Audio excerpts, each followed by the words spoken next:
Hello प्यारे बच्चों, आप सभी का स्वागत है योद्धा एकेडमी में। आप सभी से वादा किया गया था कि कंप्यूटर आप लोगों को पढ़ाया जाएगा इंग्लिश फाउंडेशन बैच में। तो कंप्यूटर का पहला क्लास रिकॉर्ड हो चुका है, वो भी आप लोग को मिल ही गया होगा। अभी आज हम लोग दूसरा क्लास देखेंगे। दूसरे क्लास में हम लोग देखेंगे कंप्यूटर का इतिहास। आज जो आप कंप्यूटर देख रहे हैं, चला रहे हैं अपने आसपास, पहले के समय में कंप्यूटर इतना अच्छा और इतना छोटा और इतना आसान चलाना नहीं हुआ करता था। पहले जो कंप्यूटर हुआ करते थे वो बहुत ही बड़े होते थे, उन्हें चलाना इतना आसान नहीं हुआ करता था। और कंप्यूटर का भी जो विकास हुआ है वो बहुत ही जटिल अवस्था में, बहुत ही धीरे धीरे करके वो बड़े हुए। और उनको अभी हमारा एक बड़ा का पूरा बिल्डिंग एक कंप्यूटर हुआ करता था, लेकिन आज कंप्यूटर हमारे हाथ में है। तो चलो क्यों ना हम लोग बस शुरुआत करते हैं कि मशीन की शुरुआत कहाँ से हुई, कंप्यूटर की शुरुआत जो हुई वो किस तरह से हुई। तो एक बार हम लोग देख लेते हैं। अभी का जो हमारा कंप्यूटर है कुछ इस तरह से, इस तरह के कंप्यूटर हम लोग इस्तेमाल करते हैं अभी। लेकिन अब हम देखेंगे कि पहले के टाइम पे कंप्यूटर का विकास जो हुआ वो कैसे हुआ, पहले कंप्यूटर हुआ कैसा करता था। नेक्स्ट बढ़ते हैं हम लोग। आज का हमारा टॉपिक है हिस्ट्री ऑफ कंप्यूटर, कंप्यूटर का इतिहास, है ना। अभी इसको हम लोग अच्छे से देखेंगे, पूरा देखिएगा, वीडियो के अंत तक रहिएगा। तो अभी सबसे पहला जो स्टार्टिंग डिवाइस था, स्टार्टिंग डिवाइस कंप्यूटर नहीं, स्टार्टिंग डिवाइस जो कि कंप्यूटर के सिमिलर था, है ना। मैंने पहले भी कहा है कंप्यूटर का नाम संगणक रखा गया है, इसलिए रखा गया कि वो गणना कर सकता था। तो पहला का जो डिवाइस भी बनाया गया था ना, वो गणना करने वाला ही बनाया गया था। अबेकस जो पहला डिवाइस बना था, अबेकस कुछ इस तरह का हुआ करता था। इसी में एक होता था टेंस, एक होता था वंस। इन्हीं गोटियों को ऊपर नीचे करके गणना किया जाता था। तो अभी देखते हैं हमारा जो पहला अबेकस था, पहला गणना यंत्र अबेकस, ये गणक यंत्र था जिसकी उत्पत्ति सबसे पहले अबेकस का उपयोग लगभग इसका सुमेरिया में सबसे पहले उसको बनाया गया था। सुमेरिया में इसका प्रचलन चालू हुआ था, जो कि 2700 से 2300 ईसा पूर्व में, 2700 से 2300 ईसा पूर्व में सुमेरिया में हुआ था। ये हमारा पहला गणना यंत्र था अबेकस। आप इंटरनेट पे भी देखोगे और ये कभी कभी सवाल भी आता है, पहला जो यंत्र था वो कौन सा था, तो अबेकस, है ना। बढ़ते हैं नेक्स्ट में देखिएगा दिया हुआ स्टार्टिंग डिवाइस, प्रारंभिक यंत्र। इसके बाद इसका प्रयोग मिस्र, चीन, किसका, अबेकस का, इसका उपयोग मिस्र में हुआ, चीन, ग्रीस, रोम, जापान जैसे प्राचीन सभ्यताओं में भी हुआ है। मुख्य ऐतिहासिक अबेकस जैसे सुमेरियन अबेकस, देखिए हर देश ने अबेकस बनाया, लेकिन सब के एक जैसे नहीं थे, थोड़ा थोड़ा डिफरेंस था सब ने थोड़ा थोड़ा अपना अलग अलग बुद्धि लगा करके अलग अलग तरह का बनाया। उसको भी थोड़ा सा देख लेते हैं। पहला जो था हमारा सुमेरियन अबेकस कुछ इस तरह का हुआ करता था। ऐसे पत्थर के ये बने हुए करते थे और ऊपर से सिमिलर ही था सुमेरियन, अभी मैंने आपको पहले भी दिखाया। उसके बाद चीनी अबेकस लगभग 500 ईस्वी में प्रचलित हुआ। इसके ऊपर 2 मोती और नीचे 5 मोती हुआ करते थे, ऊपर में 2 मोती और नीचे 5 मोती। उसके बाद हमारा रोमन अबेकस, इसमें जो है पत्थर या धातु की मोतियों की जगह खांचे होते थे। आप ये देखेंगे, इसमें आप मोतियों की जगह पत्थर, खांचों में पत्थर भरा था। ये पत्थर आप देख रहे होंगे, इस तरह के पत्थर हुआ करते थे। नेक्स्ट देखेंगे हम लोग। नेक्स्ट है हमारा रोमन अबेकस, पत्थर या धातु की जगह खांचे हुआ करते थे। उसके बाद आता है जापानी अबेकस, जिसका के नाम सोरोबेन था। क्या नाम था, सोरोबेन। 14वीं शताब्दी में विकसित हुआ। इसके ऊपर 1 मोती और नीचे 4 मोती हुआ करते थे। इसके ऊपर 1 मोती और नीचे 4 मोतियां हुआ करती थी। उसके बाद भारत में भी अबेकस का, देखिए भारत में भी अबेकस का इस्तेमाल हुआ है, लेकिन भारत में जो अबेकस का इस्तेमाल हुआ करता था उसको अबेकस नहीं बोल करके उसको गणितीय खगोल यंत्र बोला जाता था। गणितीय खगोल यंत्र पहले के गुरुकुल और इन सब जगहों पे भी इसका इस्तेमाल हुआ है। हमारे भारत का तो बहुत लंबा इतिहास रहा है, भारत में बहुत पहले से यूज किया जाता था, लेकिन बाद में जब इसको अबेकस बना तो फिर लोगों ने इसको भी अबेकस के रूप में देखा जाने लगा। लेकिन इसका भारत में खगोल यंत्र के रूप में इसका इस्तेमाल बहुत पहले से किया जाता था। नेक्स्ट हम लोग देखते हैं, जिसके बाद हमारा मैकेनिकल एज आया, यांत्रिक युग। उसके बाद यांत्रिक युग, मैकेनिकल एज। अभी जो हम लोग कंप्यूटर इस्तेमाल करते हैं वो मैकेनिकल है। जैसे पहले ब्लेज पास्कल ने पास्कलिन कैलकुलेटर बनाया, पास्कलिन कैलकुलेटर, और वो कैलकुलेटर कुछ इस तरह का दिखता था। आप देखेंगे कुछ इस तरह का दिखता था। ये पास्कलिन है, ये पास्कलिन कैलकुलेटर है। इसमें से चक्री बना हुआ रहता था गणना करने के लिए। इन्हीं चक्रियों को घुमा करके ऐसा ऐसा करके उन लोग इसका आंसर निकाला करते थे।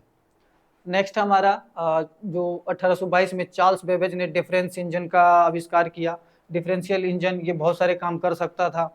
ये देखने में कुछ इस तरह का था। ये भी कंप्यूटर, यहाँ से कहा जाता है कि कंप्यूटर जो है अस्तित्व में आने वाला हो गया था। यहीं से ये लगने लगा था कि अब कंप्यूटर और ये विकसित होने लगेगा, इस पे काम बहुत तेजी से चालू हो गया। 1837 में एनालिटिकल इंजन का आविष्कार हुआ, जो कि पहला प्रोग्रामेबल कंप्यूटर था। अगर समझो, देखो प्रोग्राम, जब से प्रोग्रामिंग आ गया ना, प्रोग्रामिंग आने के बाद जो कंप्यूटर के क्षेत्र में विकास हुआ है वो बहुत ही अलग लेवल का। प्रोग्रामिंग मतलब समझ रहे हो, प्रोग्रामिंग जैसे हम लोग भी पढ़ रहे हैं ना, तो अपने आप को हम लोग प्रोग्राम ही कर रहे हैं। अगर एक डॉक्टर है तो पहले वो इंसान है, बाद में उसने डॉक्टर वाली सारी जानकारी अपने अंदर भरी, अपने आप को डॉक्टर वाली चीजों को अपने दिमाग में बिठाया, अब उसका दिमाग प्रोग्राम हो गया है डॉक्टर के लिए। वैसे ही कंप्यूटर में पहले कंप्यूटर गणना ही कर सकता था, लेकिन बाद में उसको जब ये 1837 में एनालिटिकल इंजन लाया, एनालिटिकल का मतलब आप समझ रहे होगे, एनालिटिक करने वाला, एनालिसिस कर सकता था वो, तो ये प्रोग्राम करने योग्य बन गया। अब इसमें प्रोग्राम करके बहुत सारी चीजें ऐड करी जाने लगी, तो उसके बाद कंप्यूटर के क्षेत्र में बहुत तगड़ा विकास हुआ। अभी उसको भी हम लोग देखेंगे। उसके बाद विद्युत युग आया, इलेक्ट्रो मैकेनिकल एज, विद्युत युग, इलेक्ट्रो मैकेनिकल एज, जिसको एलन ट्यूरिंग का विचार भी कहा जाता है। ट्यूरिंग ये है एलन ट्यूरिंग, इन्होंने ही इसका विचार अपने मन में लाया था। उन्होंने ही 1944 में हार्वर्ड मार्क 1 कंप्यूटर बनाया था। कंप्यूटर में इलेक्ट्रिक और मैकेनिकल पार्ट्स का उपयोग किया था। उसके बाद इन्होंने कंप्यूटर में इलेक्ट्रिक और मैकेनिकल पार्ट्स का इस्तेमाल किया और कंप्यूटर में कुछ नई चीज़ों को ऐड किया। अब आगे बढ़ते हैं। अब कंप्यूटर की पीढ़ी देखिए, अभी तक में कंप्यूटर की 5 पीढ़ियां हैं। अभी तक में कंप्यूटर की 5 पीढ़ियां हैं। पहली पीढ़ी है हमारी फर्स्ट जनरेशन 1942 टू 1955, 1942 से 1955, कुछ इस तरह का। ये छोटा सा, इसमें ग्राफिक्स नहीं देख सकते थे आप, सिर्फ डाटा देख सकते थे। इसमें सिर्फ डाटा दिखाई देता था, इसमें ग्राफिक्स आप नहीं देख सकते थे। उसके बाद हमारा दूसरा पीढ़ी सेकेंड जनरेशन 1955 से 1964, जो कि ये ब्लैक एंड व्हाइट। फिर उसके बाद हमारा थर्ड जनरेशन आया, थर्ड जनरेशन 1965 1974 के बीच में। इसमें थोड़ा सा चेंज आप देख सकते हैं, इंटरनेट पे जाओगे तो मे भी इसमें थोड़ा सा चेंजिंग आपको दिख सकता है, 1 साल इधर 1 साल उधर, तो उसमें घबराना नहीं है आपको, है ना। ये मोटा मोटी तौर पर आपको याद रखना है। उसके बाद हमारा फोर्थ जनरेशन आया, 5वीं पीढ़ी, जो कि अभी वर्तमान में भी चल रहा है। और जो हमारा 5वां पीढ़ी है, ये वर्तमान और भविष्य दोनों के लिए काम कर रहा है।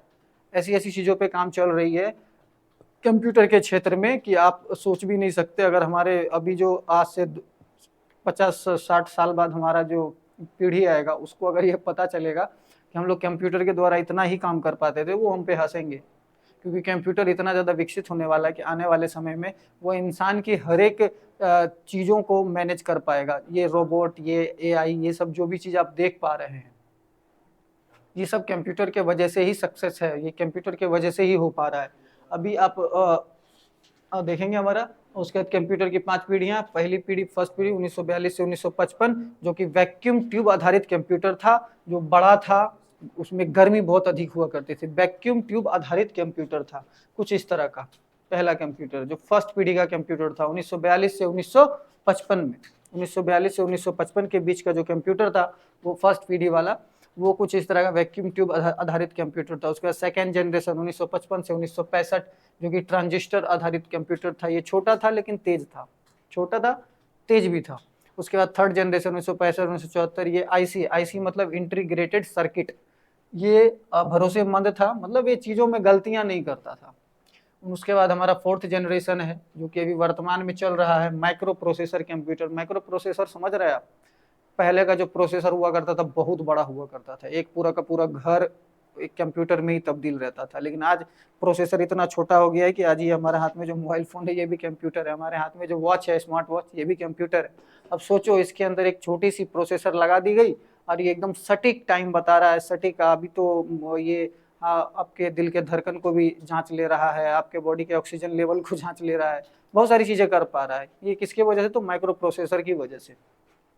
अभी 5वां एज जो है, अभी एआई का युग चल गया है। आपने देखा होगा कुछ दिन पहले चैट जीपीटी आया, उसने धमाल मचाया। उसके बाद कुछ ही दिनों बाद अभी डीपसीक, चाइनीज कंपनी है, उसने भी एक अपना एआई लॉन्च किया, जो कि और भी धमाकेदार तरीके से काम कर रहा है। और भी चीज़ों पे काम चल रही है, वर्चुअल दुनिया पे काम चल रहा है, जो कि आने वाले समय में बहुत ही खतरनाक होने वाला है। तो अभी आप देखेंगे एक एक करके, आपने देख ही लिया। अभी एआई का टाइम है और अभी जो हमारे पास कंप्यूटर्स हैं, अभी जो माइक्रो प्रोसेसर आधारित कंप्यूटर है हमारा, वो 5 तरह का, एक हमारा डेस्कटॉप है, लैपटॉप है, टैबलेट है, स्मार्टफोन है ना।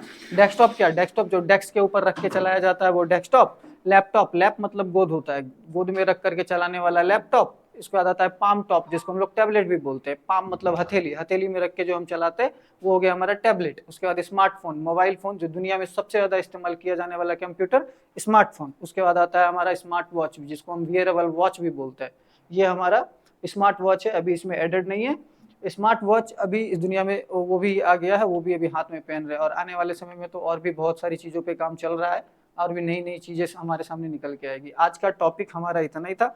नेक्स्ट टॉपिक में हम लोग चर्चा करेंगे super computer, main frame computer, mid range computer, personal computer. ये सारे कंप्यूटर्स क्या हैं, इनका इस्तेमाल किन जगहों पे किया जाता है, ये कितना तेज है, कितना महंगा है, और इन कंप्यूटर्स का इस्तेमाल करके आज दुनिया में जो इतनी सारी चीज़ें चल रही हैं, इन सबों को कंट्रोल कैसे किया जाता है।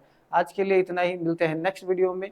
और हाँ, आप लोग अगर चैनल पे नए हैं तो चैनल को सब्सक्राइब करेंगे और वीडियो को शेयर भी करेंगे, और कहीं कहीं कोई दिक्कत दिखता है तो वो भी कमेंट बॉक्स में लिखेंगे, सर इन चीज़ों को थोड़ा सा आप ठीक करने का प्रयास करें, तो मैं नेक्स्ट वीडियो में उसको ठीक करने का भी प्रयास करूंगा।